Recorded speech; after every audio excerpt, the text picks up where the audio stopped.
દિવ્યાંગ મહિલાઓ સન્માનભેર જીવી શકે તે હેતુથી સિલાઈ મશીન અર્પણ કરાયા। અંધજન મંડળ KCRC ભુજ અને સમસારા ગ્રુપ સી ટ્રેન્ડ દ્વારા ગાયત્રી મંદિર અંજાર ખાતે આજુબાજુ ગામના દિવ્યાંગ બહેનો માટે સિલાઈ તાલીમનું આયોજન કરવામાં આવ્યું, જેમાં 16 જેટલી દિવ્યાંગ બહેનો જોડાઈ।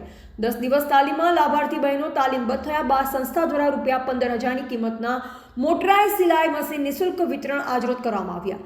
આ તાલીમનો હેતુ છે કે દિવ્યાંગ બહેનો સિલાઈ તાલીમ મેળવી બીજા દિવ્યાંગ બહેનોને તાલીમ આપે અને પોતે સિલાઈ કામના શિક્ષક બની સ્વરોજગાર મેળવતા થાય અને સમાજમાં અન્ય દિવ્યાંગ બહેનોને મદદરૂપ થાય। સમાજમાં પરિવારમાં કુદરતી ખોડ ખાપણથી પીડિત દિવ્યાંગ મહિલાઓ સમાનભેર જીવવા, તેમને પગભર બનાવવા માટેના પુરુષાર્થ કરવો એના જેવો અન્ય કોઈ ધર્મ નથી।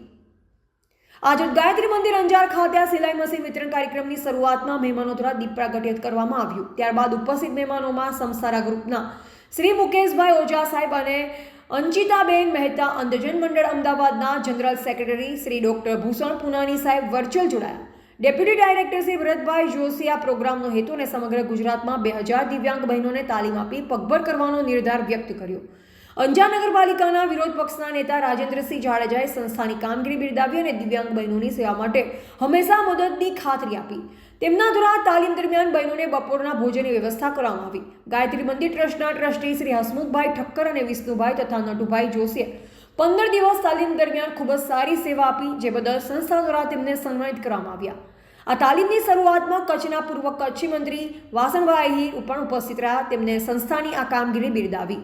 અંધજન મંડળ અને સમસારા ગ્રુપનો એક જ હેતુ છે કે કચ્છના છેવાડાના ગામોમાં દિવ્યાંગ બહેનો સુધી આવા તાલીમ કાર્ય કરી તેમને સિલાઈ મશીન અર્પણ કરવામાં આવે, તેમને રોજગારી પ્રાપ્ત થઈને સમાજમાં માન સન્માન પ્રાપ્ત થાય। આ કાર્યક્રમ સફળ બનાવવા અંધજન મંડળ ભુજના મેનેજર અરવિંદસિંહ ગોહિલ, મંજુલાબેન મારવાડા તથા ગાયત્રી મંદિર અંજારની સમગ્ર ટીમે સાથ સહકાર આપ્યો। કાર્યક્રમમાં આજે ભોજનના દાતા ભરતભાઈ પ્રજાપતિને તેમના પરિવારનો સહયોગ મળ્યો। આભાર વિધિ ગાયત્રી મંદિરના પૂજારી નટુભાઈ જોશીએ કરી હતી। રિપોર્ટર રમેશભાઈ ભાનુશાલી, નલિયાબડા, કચ્છ।